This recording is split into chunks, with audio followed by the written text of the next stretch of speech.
Okay, so we're going to look at bounds test, which we use the bounds test because sometimes we end up with a leading, or our degree of our polynomial is pretty large, like fourth or fifth power, and when we graph it, we might not see that many zeros. So if we don't see that many zeros, we have to be sure there's not a zero outside of what our window is. So we need to make sure that that is the case. So they have something called the bounds test, and the bounds test is used with synthetic division, that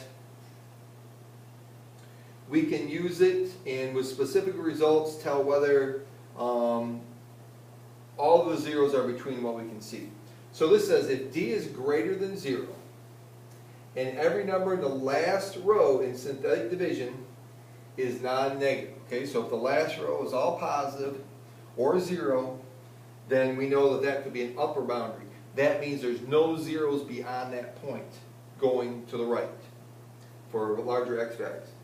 And it says if C is less than 0, so if we have a 0 that's below, a number below 0 or less than 0, and all of the numbers in the last row alternate from positive and negative, with 0 considered as either, then C is a lower boundary, which means then that there could be no 0 less than that number there. All right, well, let's see how this works. Here we have the function 2x to the fifth plus x to the fourth minus 9x squared plus 4x plus 1. And it says it lies between -1 and 2. We want to show that all the zeros lie between -1 and 2, and then they want us to find them.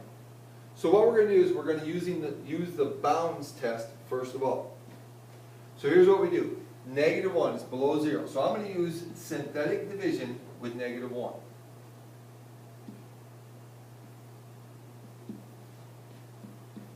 Okay. Notice that there's no x cubed, so I have to remember to put a 0 there. So we bring down our 2, you get -2, -1, +1. -1 times 1 is -1, so we get -10. -1 times -10 is 10, so here's 14. And -14 would give me -13. So, if -1 is a lower boundary, that means that there's no real zeros less than -1. All of these numbers in this bottom row are going to alternate from positive and negative. And they do. We have positive, negative, positive, negative, positive, negative. So there's no 0 less than -1. And so we'll look at 2, use 2, and see if there's any zeros greater than 2. And if all of these are positive, then they're not.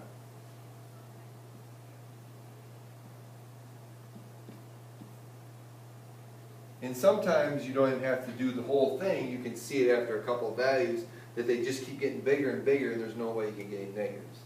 So we bring down the 2, we get 4 here. 1 plus 4 is 5. 2 times 5 is 10. 2 times 10 is 20. 2 times 11 is 22.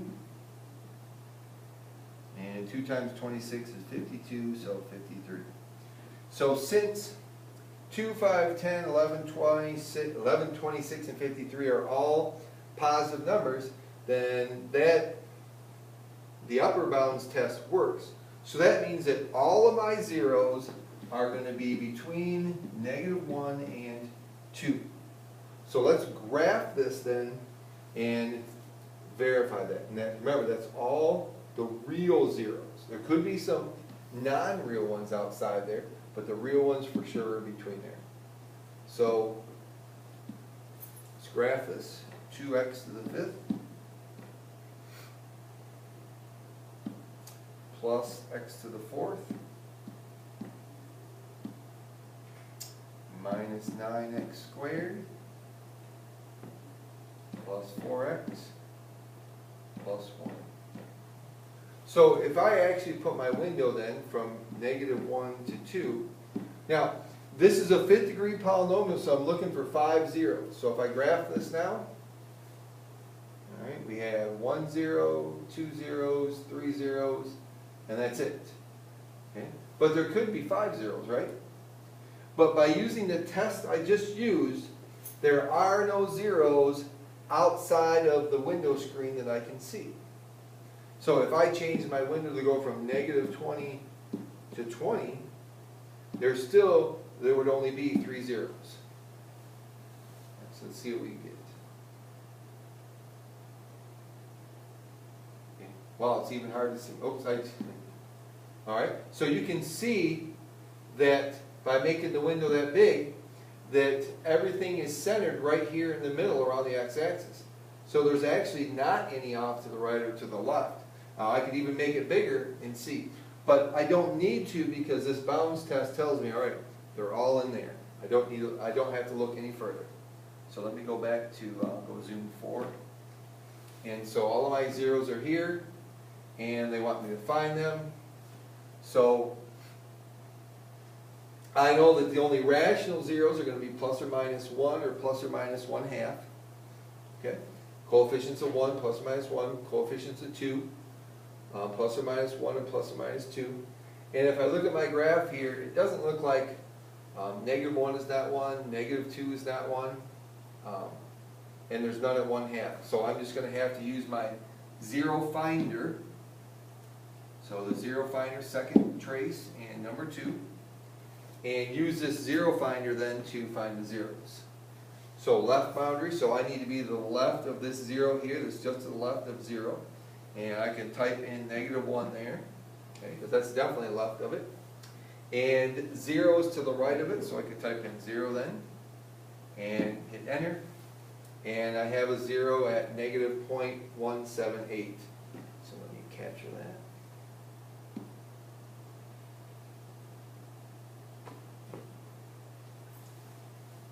Alright, the next 0 is between 0 and 1. So I'll go second trace, number 2. And it says left boundary, so since this 0 is between 0 and 1 here, I could use 0 as my left boundary and 1 as my right boundary. Alright, we get 0.693.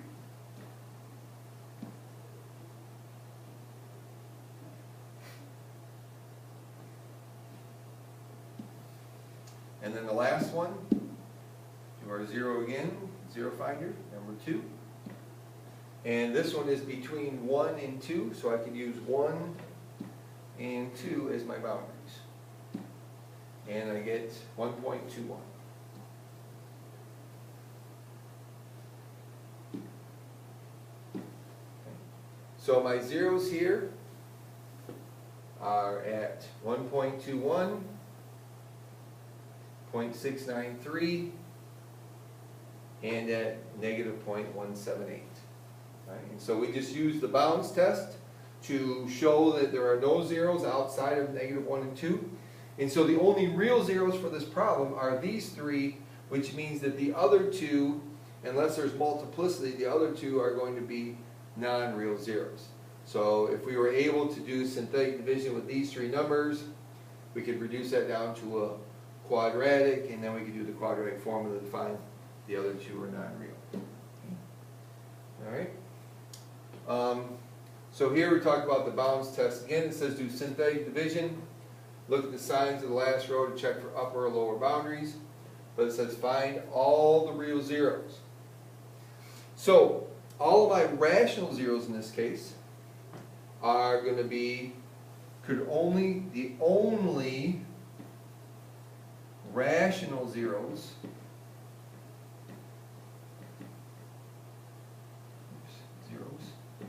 would be plus or minus 1. Because the coefficients of 1 are 1, coefficients of 1 are 1. So once I graph this then, we know that the rational zeros can only be between there, but real zeros could be outside of that.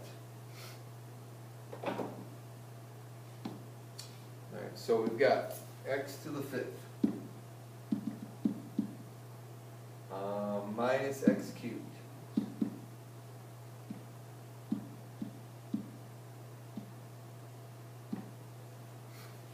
and plus 7x squared minus 5x and plus 1. Okay. Oops. A mistake somewhere. Oops.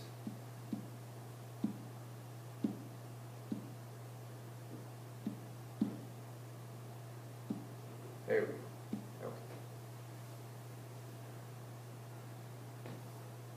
I'm going to go to Zoom 6 standard view window. Okay, and they want us to find all real zeros. So we look at this graph, and looks like there's one here, might be a couple there. But how do I know there's not any out here?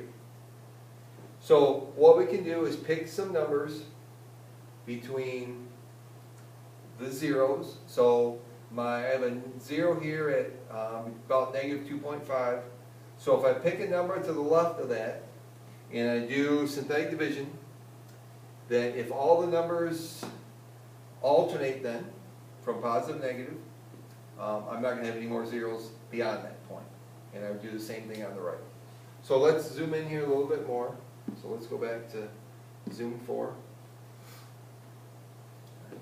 So it looks like we have a 0 at a little bit more than negative 2, and one here at about 0.5.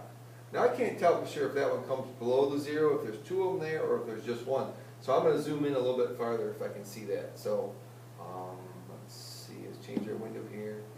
And let's go from negative 1 to 1 here for y, just to get a little bit closer view of that one. Okay.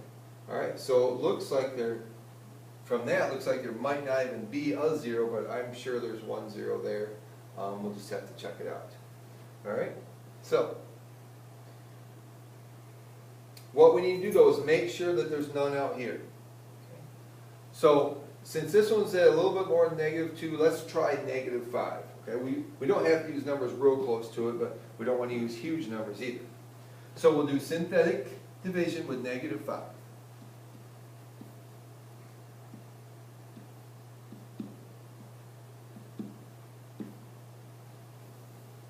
And I'm looking for alternating positive, negative. So we have a positive, negative 5 times 1 is negative 5. Okay, so here's a negative. Negative 5 times 5 is 25, so this is going to be a positive 24. Negative times this positive number is, let's see, that's 120. So it's negative 113. So then I'm going to get this large positive number, which is basically 500, or 565, okay? And so here's positive 560.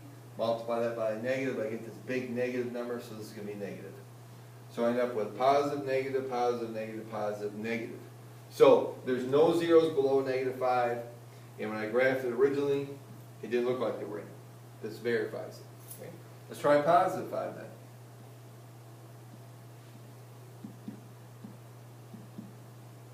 Now you don't have to use as big a numbers, you could use smaller numbers, see if it works. If it doesn't, then try a little bit bigger number. And as these get bigger, we can tell that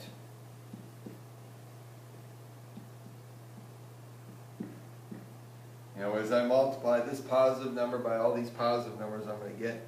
So this is 6, 10. We're just going to keep getting bigger positive numbers. And so since these are all positive, we know there's no 0 larger than 5. Okay. So I can just use my calculator now, find those zeros, use my zero finder. Okay. This 0 here is between negative 2 and negative 3, so I can use negative 3 as my left boundary, and negative 2 is my right boundary. So my 0 there is at negative 2.268.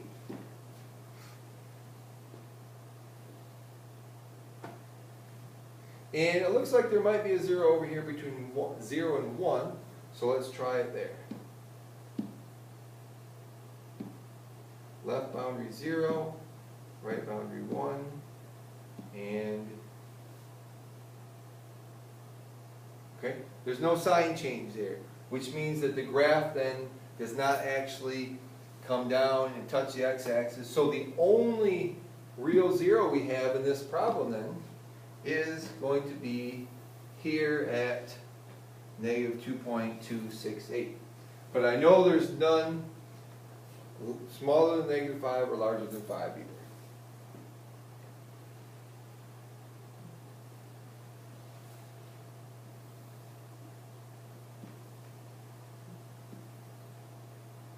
Okay, our last problem then here. It says find all the real zeros once again. So we could use our look at our possible rational zeros here. Since the coefficient of our leading coefficient is 1, then we would just think about the factors of 12. So 1, 2, 3, 4, 6, and 12.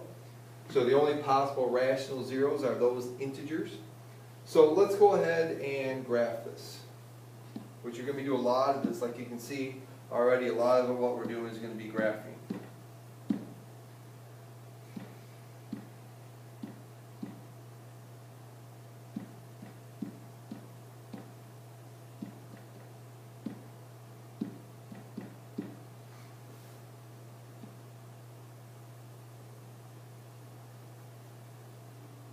And let's zoom out a little bit. Alright, so I have a 4th degree polynomial. There looks like there's a 0 at approximately negative 5.5. Looks like there's 1 between 0 and 1. And looks like there's 1 at 2 also. So let's see. If I go to my table, and I can see that there's 1 at 2. Right? And in the other ones, remember, they have to be whole numbers. So or integers. Alright, so we said that up to 12, negative 12, no.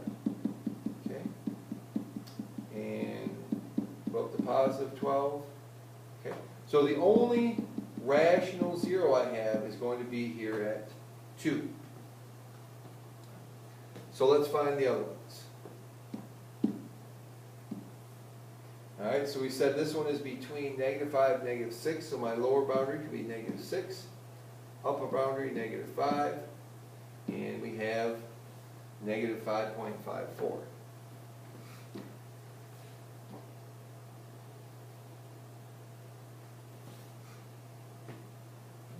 There's one between 0 and 1, so we'll find that one.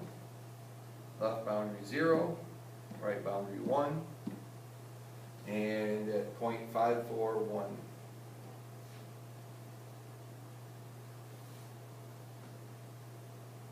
Now let's zoom in a little bit at 2 and see if what the case is there. So to change our window, let's go from 0 to 4.